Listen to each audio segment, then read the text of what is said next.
প্ৰিয় ছাত্ৰ ছাত্ৰীসকল জেজেবি মেথ চেনেলটোলৈ তোমালোক সকলোকে স্বাগতম জনাইছো।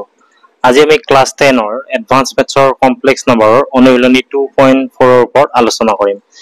এতিয়া আমি অনুশীলনী 2.4ৰ ওপৰত আলোচনা কৰাৰ আগত আমি জটিল সংখ্যাৰ পূৰ্ণাংক কেনেদৰে ওলায় সেই বিষয়ে আমি আলোচনা আমাৰ এটা কমপ্লেক্স নম্বৰ z = আমাৰ x + iy। এতিয়া এই বিন্দুটো যেতিয়া এই পইণ্টটো যেতিয়া আমি আৰ্গান প্লেনত বহুৱাও তেতিয়াহ'লে আমাৰ সাপোজ এটো xy আৰু এটো বিন্দুটো আমাৰ p বুলি ধৰি ললো। এতিয়া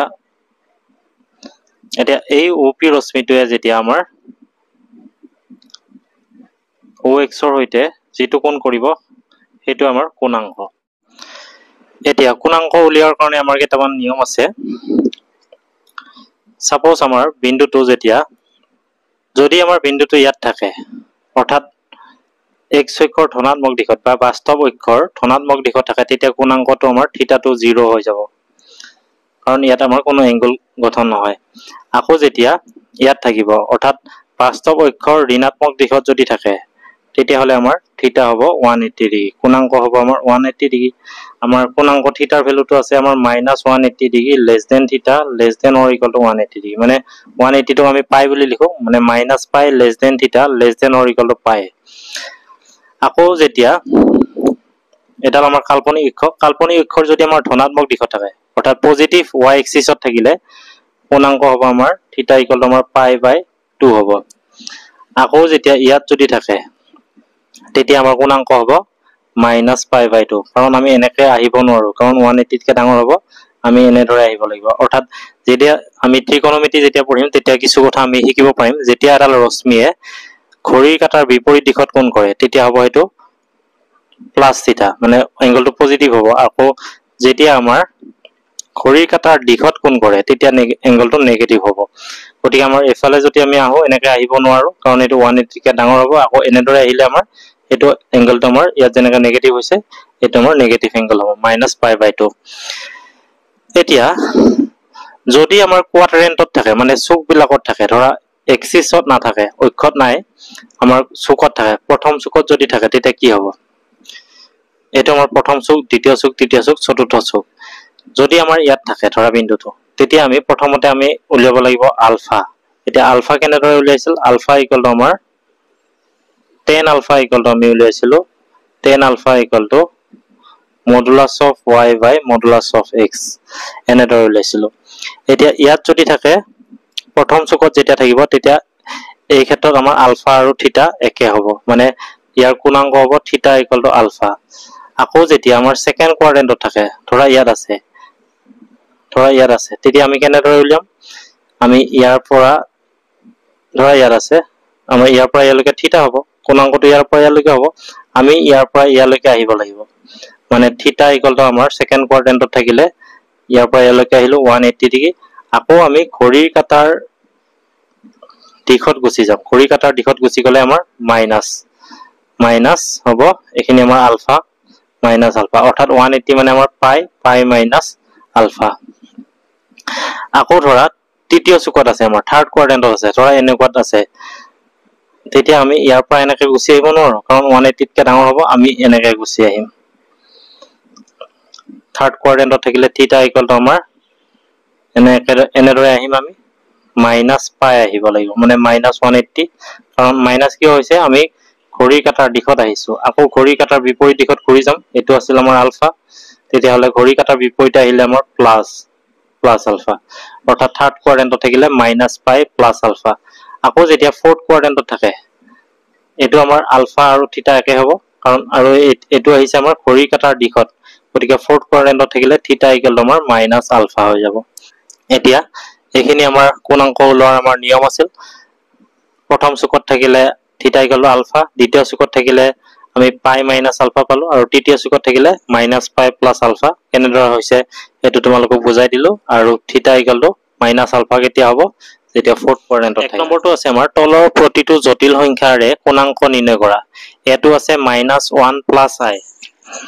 আমি ধৰি ললো let z equal to -1 plus i। এইটো ক'ত আছে? আমাৰ দ্বিতীয় চুকত আছে, ইয়াতে আছে,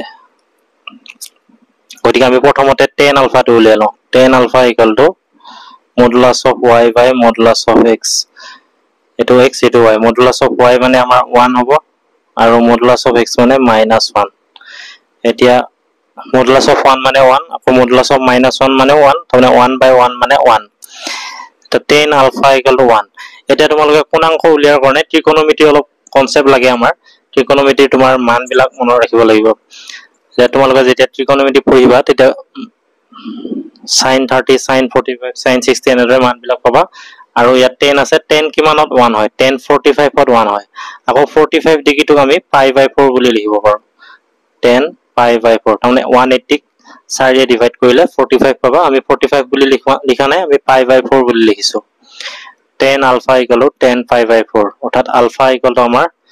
π/4 এতিয়া কোনটো কোৱাড্ৰেন্টত আছে সেকেন্ড কোৱাড্ৰেন্টত আছে সেকেন্ড কোৱাড্ৰেন্টত যদি থাকে তেতিয়া আমাৰ কি আছিল আমি এনেদৰে আহিম আৰু ইয়ালৈ গুচি যাম অৰ্থাৎ থিটা = আমাৰ 180 ডিগ্ৰী মাইনাস আলফা হ'ব আমি যেহেতু বিন্দুটো আমাৰ দ্বিতীয় চুকত আছে এটাকে থিটা = আমাৰ হ'ব এম্প্লিটিউড অফ z আমি কোণাংকটোক এম্প্লিটিউড অফ z বুলি লিখো বা আৰ্গুমেন্ট অফ z বুলি লিখো আমাৰ হ'ব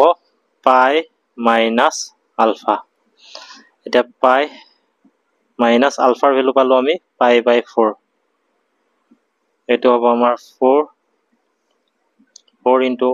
পাই মানে 4 পাই মাইনাস পাই এটো হ'ব আমাৰ 3 π/4 দুই নম্বৰটো আছে আমাৰ 1/1 + i এটো আমি প্ৰথমতে সৰল কৰি লম 1 + i আছে আমি 1 - i ৰে পূৰণ কৰিছো ওপৰটো আমি 1 - i কৰিছো ইয়াত হ'ব আমাৰ a + b * a - b a² - b² হ'ব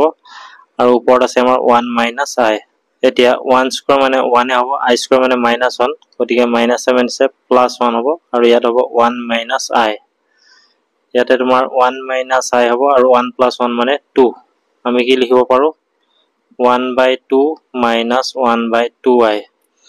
এটো আমি z বুলি ধৰিলো এটো ক'ত আছে এটো আমাৰ আছে ফোৰ্থ কোৱাড্ৰেন্টত চতুৰ্থ চুকত আছে প্ৰথম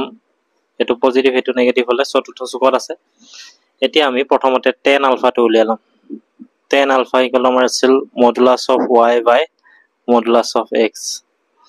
এতিয়া মডুলাস অফ y মানে এটো x এটো y মানে আছে -1/2 আৰু x মানে আছে 1/2 অৰ্থাৎ মডুলাসৰ ভিতৰত মাইনাস থাকিলে এটো প্লাস হৈ যাব এটো আমাৰ 1/2 হৈ যাব আৰু এটো 1/2 হৈ যাব tan alpha = 1 পালো আমাৰ tan কিমানত 1 হয় tan 45 ত 1 হয় ত্ৰিকোণমিতি পঢ়িলে তোমালোকৰ কনসেপ্টটো ভালকৈ ক্লিয়াৰ হ'ব এটা tan π/4 মানে π/4 মানে 45 পাই মানে 180 4 এ ডিভাইড কৰিলে আমি 45 পাম গতিকে tan alpha = আমি tan π/4 লিখিছো অৰ্থাৎ alpha = হ'ব আমাৰ π/4 এতিয়া এটো আমি আলফা হে পালো আমি কোণাংকটো উলিয়াব লাগে থিটাটো উলিয়াব লাগে এতিয়া এটো আমাৰ আছে ফোৰ্থ কোৱাড্ৰেন্টত থাকিলে আছিল আমাৰ থিটা = therefore থিটা মানে আমাৰ এম্প্লিটিউড অফ z কিমান হ'ব = মাইনাস আলফা হ'ব অৰ্থাৎ মাইনাস আলফা মানে π/4 b টো হৈ গল এতিয়া c টো চাবা i/1 + i এতিয়া তলত 1 + i আছে আমি 1 - i ৰে পূৰণ কৰিব লাগিব ওপৰত i 1 - i এটো হ'ব আমাৰ a + b * a - b a² - b² ওপৰত i * 1 মানে i - i * i মানে হ'ব আমাৰ i² 1² মানে 1 i² মানে আকৌ -1 আৰু -7 আছে +1 আৰু ইয়াত হ'ব i i² মানে -1 -7 আছে +1 এটো হ'ব 1 + 1 মানে আমাৰ 2 ইয়াতে হ'ব আমাৰ 1 + i এটো আমি লিখিব পাৰো 1/2 + 1/2i এটো আমি z বুলি ধৰিলো এটা এটো কোড আছে আমাৰ ফাৰ্স্ট কোৱাড্ৰেন্টত আছে ফাৰ্স্ট চুকত আছে দুইটা পজিটিভ হলে ফাৰ্স্ট চুকত আছে এটাকে আমাৰ প্ৰথমতে আমাৰ tan alpha টো উলিয়াই লওঁ tan alpha equal to modulus of y by modulus of x এটা y মানে আমাৰ 1/2 আৰু modulus of x মানে 1/2 এটো আমাৰ tan alpha equal to কিমান হ'ব 1 হ'ব আৰু tan alpha equal to tan pi by 4 অৰ্থাৎ alpha equal আমি পালো pi by 4 এতিয়া যেহেতু আমাৰ ফাৰ্স্ট চুকত আছে প্ৰথম চুকত থাকিলে এটাকে theta equal to amplitude of z equal to pi by 4 এটা c টো হল এটা d টো চাবা আমি z equal to আমি I minus root 3 বুলি লিখিলো আমি minus root 3 টো আগত লিখিলো minus root 3 plus I এটো আমাৰ minus plus মানে এটো আমাৰ সেকেন্ড কোয়াড্ৰেন্টত আছে সেকেন্ড চুকত আছে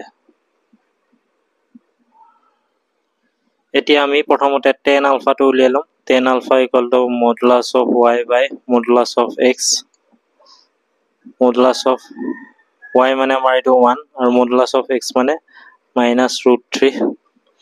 আৰু modulus of 1 মানে 1 এ হ'ব আৰু modulus of root 3 মানে তোমাৰ modulus of minus root 3 মানে root 3 হ'ব এটা tan alpha equal to 1 by root 3 পালো এটা tan কিমানত 1 by root 3 হয় tan 30 ত 1 by root 2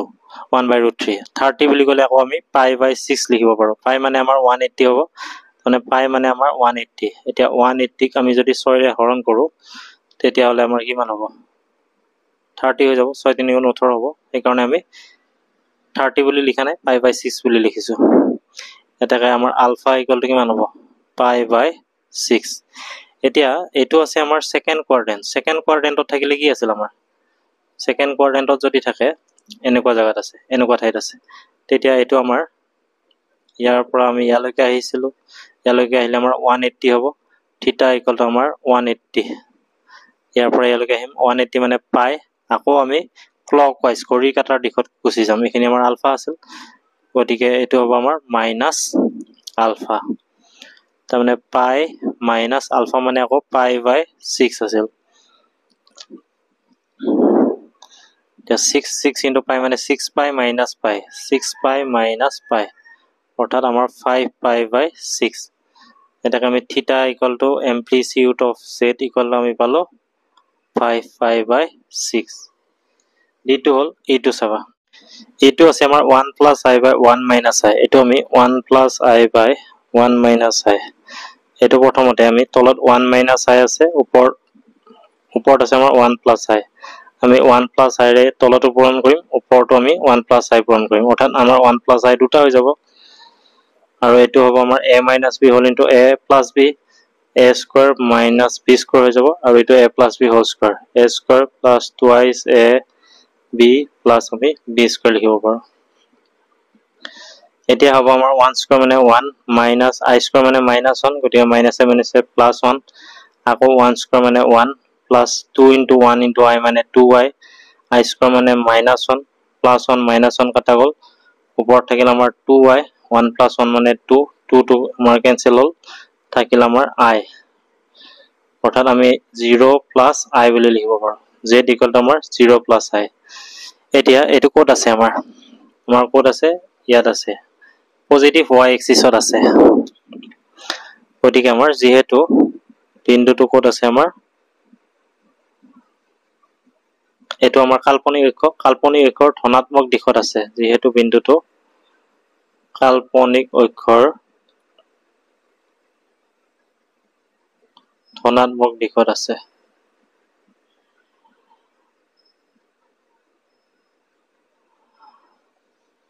ইয়াত থাকিলে আমাৰ কোণাংক কিমান আছিল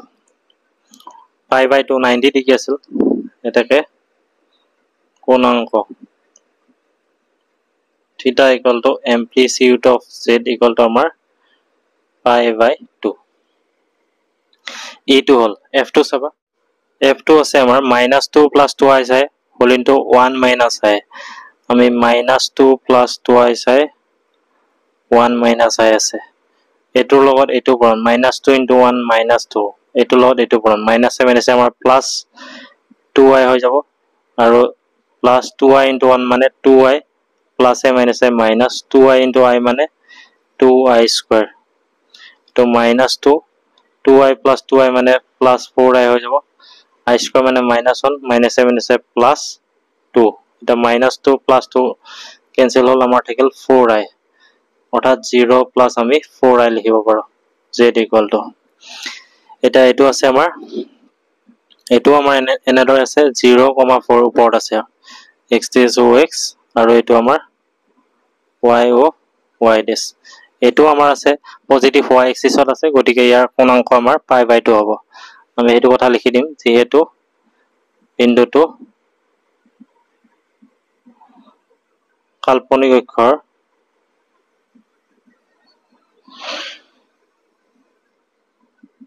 ধনাত্মক দিশত আছে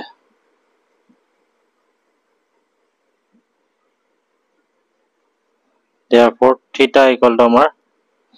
amplitude of z equal to আমাৰ pi by 2 f to হল এটা g to চাবা এটা g to আছে আমাৰ 1 plus 2i by 1 minus 3i তলত আছে আমাৰ 1 minus 3i ওপৰত আছে 1 plus 2i এতিয়া 1 minus 3i আছে আমি 1 plus 3i ৰে পূৰণ কৰিব লাগিব আৰু ওপৰটো পূৰণ কৰিম 1 plus 3i এটো হ'ব a minus b whole into a plus b অৰ্থাৎ a square minus b square আৰু ওপৰত 1 ৰ লগত 1 পূৰণ কৰিলে 1 plus 1 into 3i মানে 3i plus 2i into 1 মানে 2i plus 2i into 3i 2 3 গুণ 6i square হ'ব আমাৰ 1 square মানে 1 minus 3 square মানে 9 আৰু এটো হ'ব আমাৰ i square ওপৰত 1 plus 3i plus 2i মানে 5i i square মানে minus 1 গতিকে এটো minus 6 হৈ যাব 1 i square মানে minus 1 minus 7 is plus 9 হৈ গল আৰু ওপৰত 1 minus 6 মানে minus 5 plus 5i তে 9 একে 10 হ'ব minus 5 plus 5i এটো হ'ব আমাৰ minus 5 by 10 plus 5 by 10i এতিয়া minus 5 by 10 মানে হ'ব আমাৰ minus 1 by 2 plus 5 by 10 মানে 1 by 2i এটো z equal to আমি এটো পালো এতিয়া tan alpha equal to আছিল আমাৰ modulus of y by modulus of x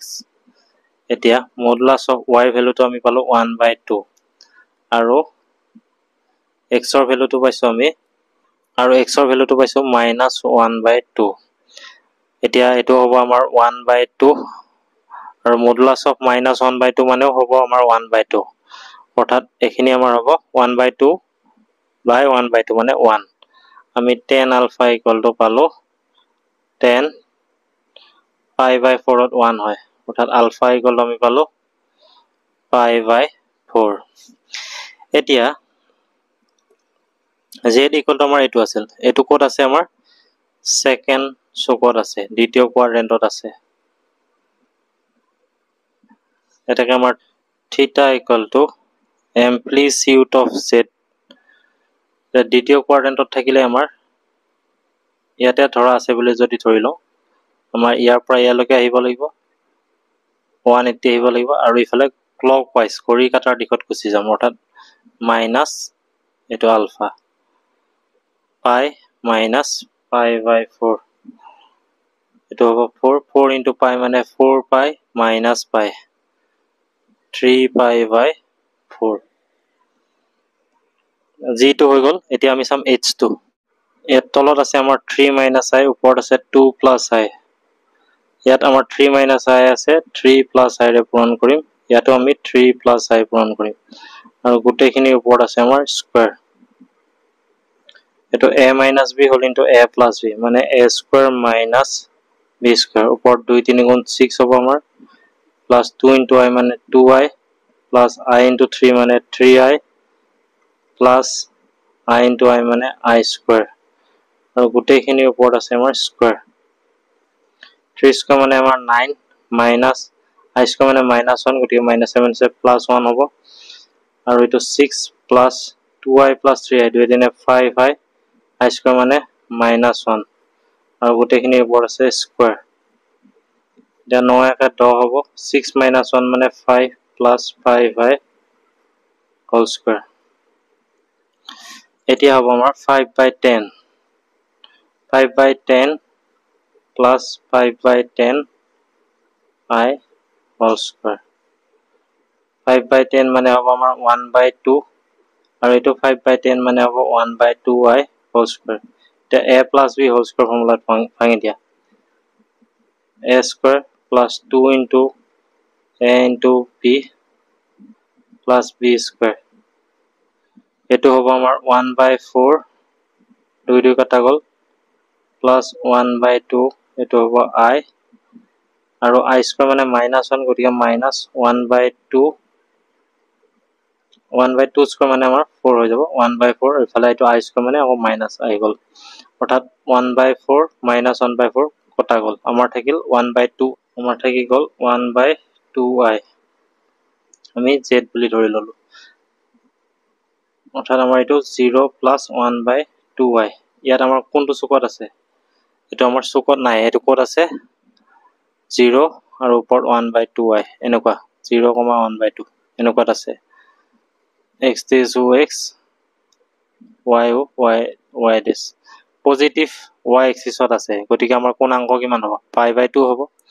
আমি লিখিম যেহেতু বিন্দুটো কাল্পনিক অক্ষৰ